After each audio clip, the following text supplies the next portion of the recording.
Wah, tak sangka betul lah lebat macam ni. Korang nak pokok luar Belanda korang lebat macam ni.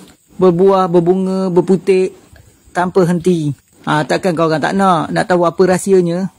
Kalau nak tahu, dengar dulu. Saya menggunakan baja durian Belanda keluaran Agrofarm. Baja ni memang menjadilah, alhamdulillah.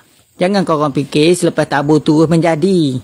Bagi masa 2 bulan, 3 bulan, insyaAllah dia menjadi. Konsisten membaja seminggu sekali. Daripada pokok kecil lagi, kalau pokok dah besar macam ni, segenggam seminggu sekali cukup macam saya buat. Kemudian siram. InsyaAllah pokok menjadi subur, daun hijau. Dia akan keluar bunga lekat, berputik dan berbuah.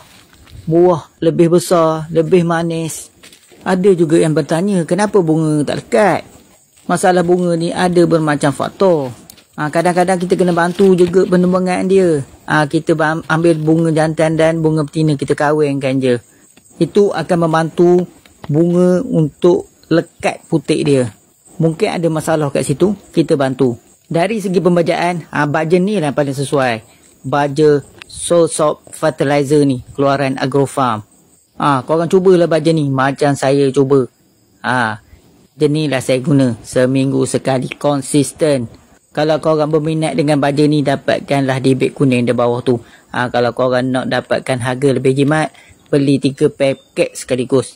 Baja ni telah membantu ramai orang, alhamdulillah.